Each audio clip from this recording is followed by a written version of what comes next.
बिस्मिल्लाहिर्रहमानिर्रहीम। अस्सलाम वालेकुम। मैं हाफ़िज़ मोहम्मद काशिफ़ और आप देख रहे हैं मेरे चैनल टेक्निकल इन्फॉर्मेशन पोर्टल। आज की वीडियो में हम डिस्कस करेंगे कि क्या हमें फाइलर बनना चाहिए, एनटीएन लेना चाहिए, अपने आप को एफबीआर में रजिस्टर्ड करवाना चाहिए और अगर हम फाइलर बन जाते हैं क्या हमें टैक्स पे करना पड़ जाएगा, किन परेशानियों का सामना करना पड़ जाएगा, क्या हमें एफबीआर तंग करेगा, टैक्सेस पे करने होंगे, क्या परेशानियाँ आएँगी, वो आज ही की वीडियो में डिस्कस करेंगे। और अगर आप फाइलर नहीं बनते, तो क्या आप टैक्स से बच जाएँगे? क्या आपको एफबीआर तंग नहीं करेगा? या इसके अलावा एफबीआर ने कौन-सी टेक्निक्स रखी हुई हैं कि जो नॉन फाइलर हैं, अपने आप को रजिस्टर्ड नहीं करवाते, उनको किन मराइल से, किन परेशानियों से गुज़रना पड़ेगा?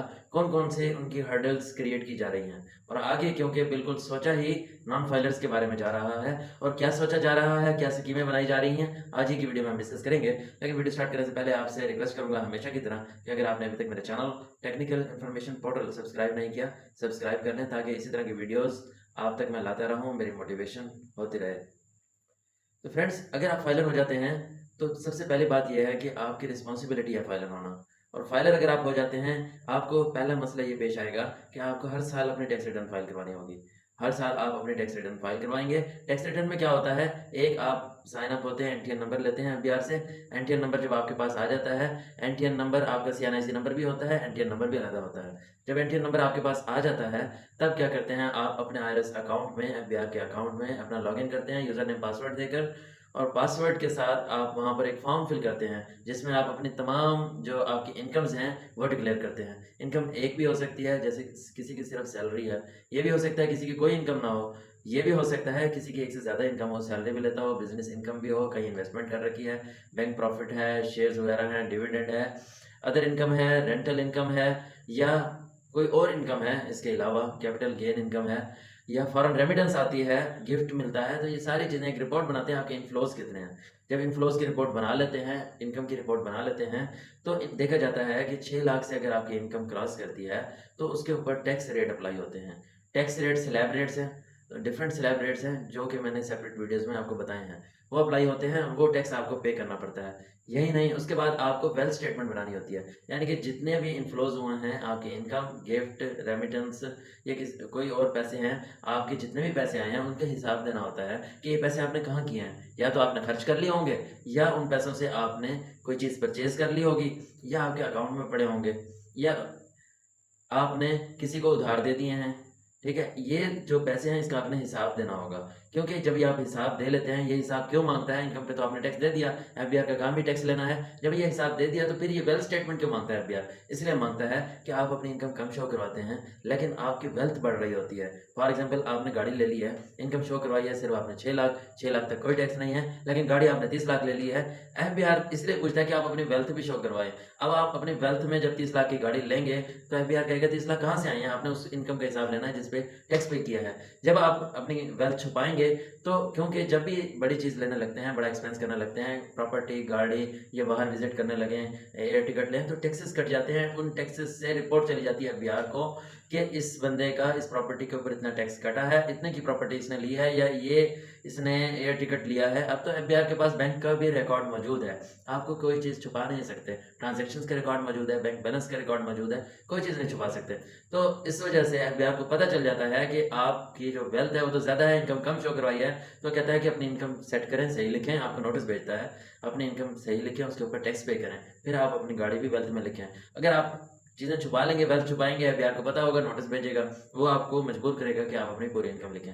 तो एक तो ये है कि आपको हर साल अपना टैक्स भी पे करना है, हर साल अपनी टैक्स रिटर्न भी जमा करवानी है, नहीं करवाएँगे, नोटिस आएँगे, पेनल्टीज़ लगेंगी और सही तौर पे आपने अपना सारा रिकॉर्ड मेंटेन करना है, एविडेंस रखने हैं और अगर सही नहीं रखेंगे तो भी आपको नोटिस आएगा, क्योंकि जब आप गलत इन्फॉर्मेशन देंगे नोटिस आएगा, ऑडिट होगा, आप फँसेंगे, टाइम ज़ाया होगा, पैसा लगेगा।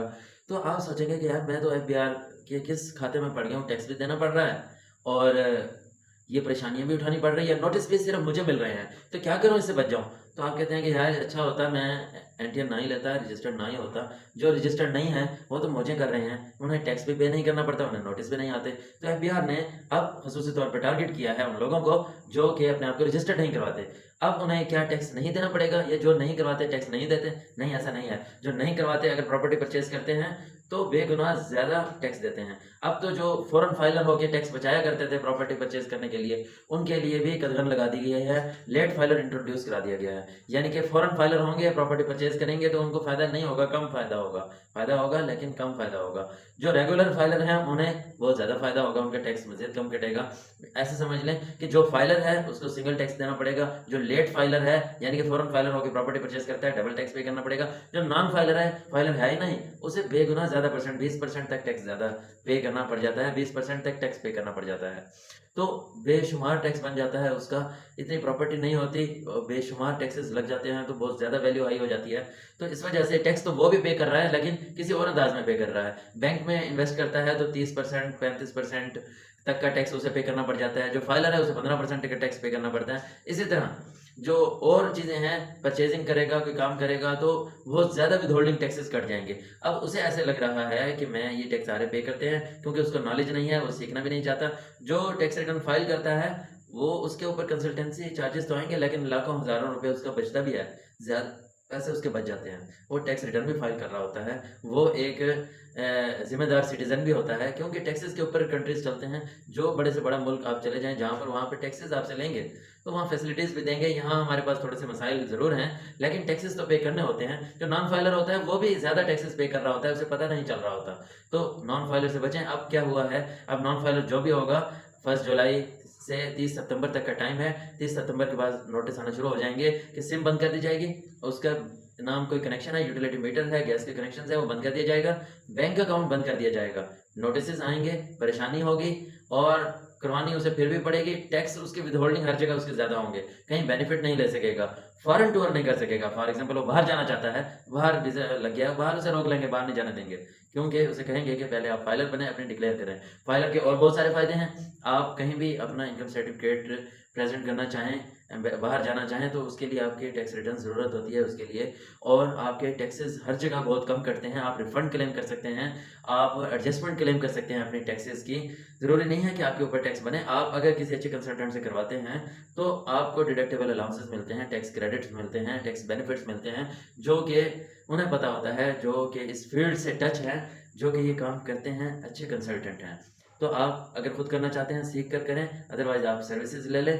तो आप ये टैक्स रिटर्न फाइल ज़रूर करवाएँ, अदरवाइज़ आपका फ़ोन बंद हो सकता है, आपकी बैंक ट्रांज़ैक्शंस नोट की जाती हैं, बैंक अकाउंट बंद हो सकते हैं। आप फिर फाइलर इसके बाद होते भी हैं तो परेशानी तो आपको आ गई। अब बिजली का कनेक्शन अगर आपका डिस्कनेक्ट कर दिया गया है, तब आपको फ़ौरन तो नहीं होगा, 30 से 40 दिन तो कम से कम लगेगा उसमें। इसी तरह 48 आवर्स लगते हैं, आप टैक्स रिटर्न जब फाइल करवा लेते हैं, एक्टिव हो जाते हैं, वर्किंग आवर्स लगते हैं, आपकी सिम दोबारा एक्टिवेट होती है। तो ये सारी चीज़ें हैं, आपको पता चल गया होगा। अगर आप फाइलर होंगे उसका क्या फ़ायदा है, क्या नुकसान है। अगर आप नहीं होंगे तो क्या आप टैक्स से बच रहे हैं? नहीं, फिर भी टैक्स से नहीं बचेंगे।